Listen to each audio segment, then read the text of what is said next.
ఇప్పుడు మేము కొనమంటున్నారు. మా పరిస్థితి ఏంటి? 5 రోజుల నుంచి మొలకొచ్చేసి నానా అవస్థలు పడుతుంటే ప్రభుత్వం చూసిన వాళ్ళు లేరు, ఇదేంటని పట్టించుకున్న వాళ్ళు లేరు.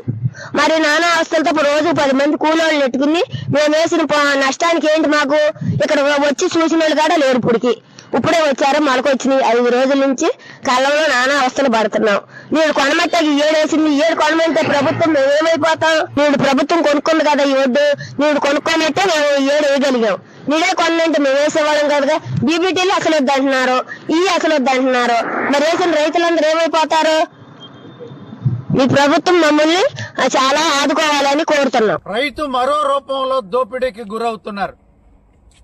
మిల్లర్స్ తమ ఇష్టానుసారం ఈ కొనుగోళ్ల ప్రక్రియని వాళ్ల చేతుల్లోకి తీసుకొని ఇవాళ వ్యవహరిస్తేటువంటి పరిస్థితి నడుస్తా ఉంది. ఈ ప్రాంతంలో 18